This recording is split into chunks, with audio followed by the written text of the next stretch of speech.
Ganondorf. Everyone's favorite Gerudo King by day and Lord of Darkness by night. Sometimes he's an all-powerful, malicious, demon-looking creature, and other times he's a bit less threatening. Today, we're gonna look at Ganondorf's character in every Legend of Zelda game and rank him from worthless to elite. Ganon debuts along with the series, and plays a pretty standard video game bad guy role. He's after world domination, and attempts to steal the Triforce of Power and Wisdom to do so. He gets the Triforce of Power, but Zelda splits the other one and spreads it all across the kingdom, and he kidnaps her for it. Link finds the pieces before him, restores the Triforce of Wisdom, and uses it to defeat a more pig-looking Ganon and save the day. It's a typical bad guy role, not far off from what Bowser or Eggman might do, so... I got the lore for this game wrong last time, I'm sorry. The Zelda we see at the beginning is the original Zelda, and since a sleeping spell was placed on her for centuries, Hyrule named every new princess in her honor. So there's multiple Zeldas, got it. There's only one Ganon though, and he's not around here. It was actually even one of his disciples that placed that spell all those years ago, and he himself is just a pile of ashes. His minions are still tormenting Hyrule though, and believe that sprinkling Link's blood on Ganon's ashes will bring him back to life. It's weird, but apparently true, because every time Link dies, he's there laughing at us in the game over screen, and that's the only time we see him in the game. His troops and evil force are the reason Hyrule is in shambles, so he's not entirely worthless, but since he's not really present, I'll toss him in troublemaker tier. This game has a lot of lore, and most of it's just told to us, not actually shown. Ganondorf and some other thieves figure out how to travel to the Sacred Realm and collect the Triforce, and upon getting there, Ganon kills his former allies and keeps the Triforce all to himself. But right when he touches it, this Sacred Realm is corrupted by him, becoming the Dark World, and transforming him into his boar demon form, Ganon. He started some wars with Hyrule, yada yada yada, the Seven Sages seal him away into the Dark World. Fast forward a bit to Ganon creating an alter ego, the evil wizard Aghanim, who becomes a close advisor to the King of Hyrule, and eventually uses the power to take out the King, brainwash the soldiers into bad guys, and Uno reverse the Seven Sages into the Dark World, and allow his influence to fully spread into Hyrule. And after Aghanim's defeated, there's no one left but Ganon to fight, and he's got the power of the full Triforce on his side, which makes him stronger than ever. But even still, Link is able to beat him. Being fully powered into essentially a god makes him a pretty high caliber villain, and while Aghanim does the legwork throughout, since he's just an offshoot of Ganon's evil spirit, it's basically him doing everything, so he's going up in a lead. He's not in this one, but the final boss shapeshifts into a Ganon lookalike that has the same attacks from the last game. Still gotta put him in Higon though.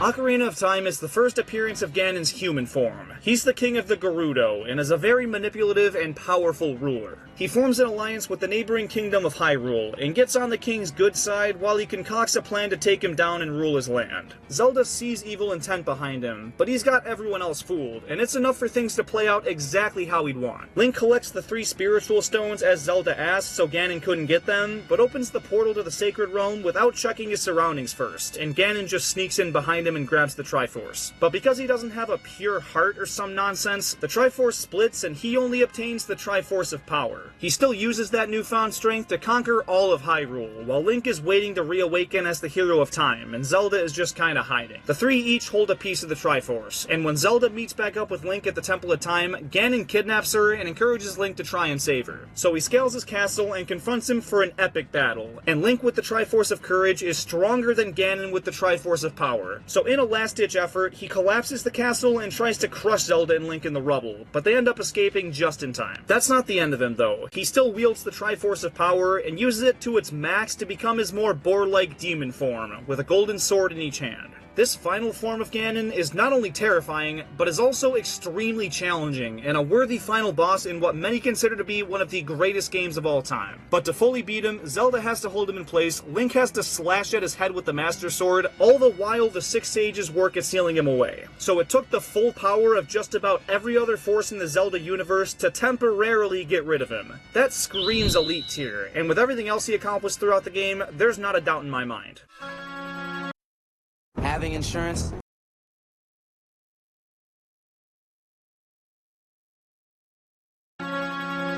This game takes place right after Ocarina of Time, so Ganon's not present in this game at all. He gone.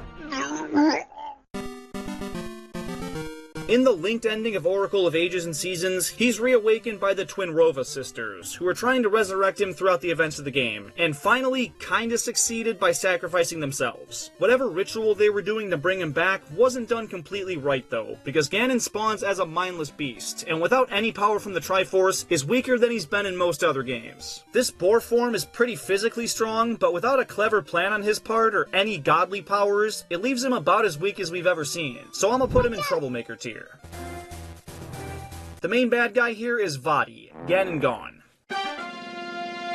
Ganondorf was absolutely terrorizing Hyrule without the presence of the Hero of Time, so the gods flooded everything to keep his wrath from damaging things further. He still wants more though, so he scours the Great Sea for pieces of the Triforce, and anyone who looks remotely like they could be the reincarnation of Zelda is his top priority, since she usually holds the Triforce of Wisdom. He also sends a couple minions to go kill the Sages of the Earth and Wind, which would deem the Master Sword worthless. Unbeknownst to Link, he retrieves the sword anyways, and it removes all the restraints on Ganondorf's power that were placed by the gods, bringing him back to his full strength. When he first confronts Link, he kicks his ass, and goes to rip the Triforce of Wisdom from Tetra, who he realizes is Princess Zelda, but some weird bird thing swoops by and snags him for a timely escape. So Link goes to find the Triforce of Courage and restores the Master Sword's former glory, while Ganon finds the base where Zelda was hiding and captures her. They confront each other, Ganondorf trauma dumps on Link for a second, then lunges at him and smacks away the Master Sword, knocking him on the ground. With Zelda passed out and Link vulnerable, he could have easily just stomped his face into the pavement, but he doesn't, and combines all the Triforce pieces peacefully. And all he has to do is touch it and he'll get everything he wants. Say it with me now, but that's not how it plays out. The king appears out of nowhere and places his hand on it, which gives him the ability to wish for whatever he wants, and that's reviving Zelda and Link and destroying Ganondorf for good. Only half of that comes true. Link and Zelda tag team against the not-so-super Ganondorf and beat him with relative ease. He's pretty acrobatic and is a damn good swordsman, but Link plunges the Master Sword into his forehead and turns him to stone.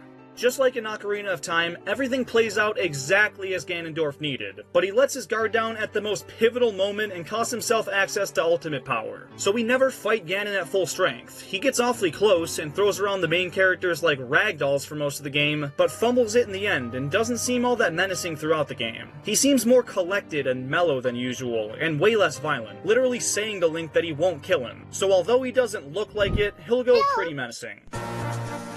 Another Vadi central plot, Ganon's nowhere to be seen.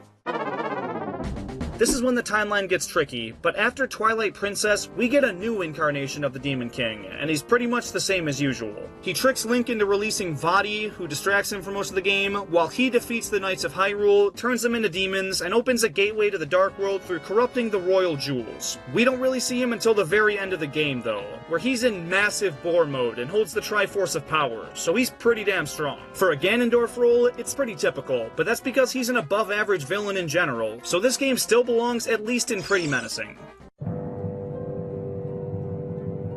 The events of this game take place not that long after Ocarina of Time, with Ganondorf being sentenced to death by the Sages, and when they try to kill him, the Triforce of Power within him manages to barely keep him alive, and give him the strength to break out of his chains and kill one of the Sages. So in an absolute panic, the remaining ones ship him off to the Twilight Realm to temporarily keep peace in Hyrule. It's very short-lived though, because Ganon quickly influences the King of the Twilight, Zant, into spreading his dark force back into Hyrule and eventually allowing for his own return. He's basically Ganon's bitch, but for a majority of the game, it seems like Zant's the main bad guy, but after you defeat him, the true sorcerer behind everything is revealed. When he's first confronted by Link, he's sitting atop the throne in Hyrule Castle, and Zelda, who was kidnapped by Zant earlier in the game, is unconscious above them, and since Ganon hadn't fully manifested into the Light World yet, he possesses the Princess Zelda herself for the first phase of the final boss. Her floating around almost weightlessly looks like something straight out of a horror movie, and it's a pretty twisted and well-executed boss. But after that, he takes his full Demon Lord form,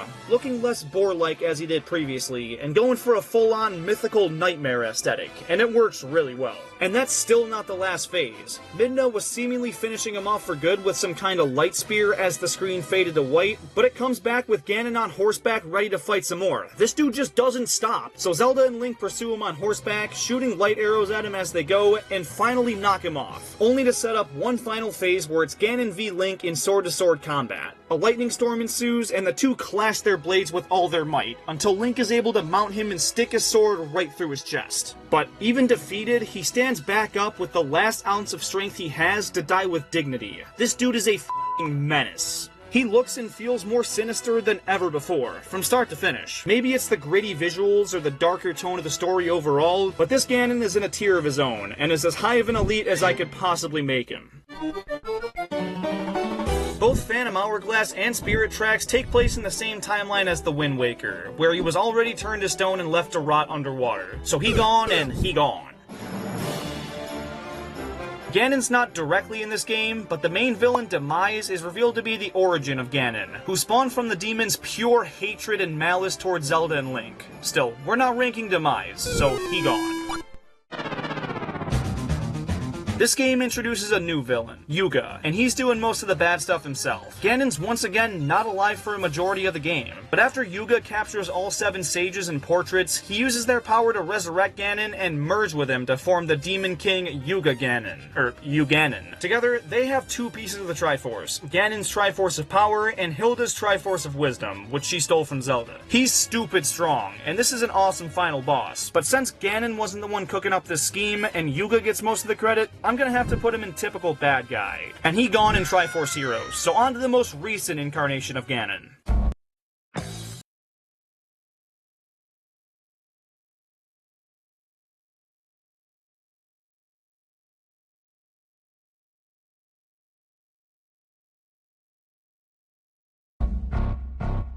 Breath of the Wild introduces Calamity Ganon, which is the raw evil force that manifested itself into every past version of Ganondorf. Most of the big story elements take place via flashback. It shows us how Calamity Ganon rose to power 100 years ago, and how he corrupted the Divine Beast into fighting for him, and took control of the Guardians specifically designed to defend against him. All of that causes the kingdom to fall to ruin, but before he completely wipes it off the face of the earth, Zelda holds him in gridlock within Hyrule Castle. Hold up, this little girl with no Triforce power is strong enough to match his power for 100 years straight? That's not a good look for him, but I digress. Link eventually fights the demon in Hyrule Castle, where he takes the form of a giant monster, made out of a bunch of Sheikah technology parts and malice. After you beat him, he transforms into Dark Beast Ganon, which is more reminiscent of his previous boar forms, but Zelda and Link work together and do somehow win the fight. This Calamity Ganon is way more powerful feeling than ever before. I mean, throughout the entire game, you can see the corrupted castle off in the distance, knowing you can't stop it yet. And when you actually do fight him, he's massive, and honestly pretty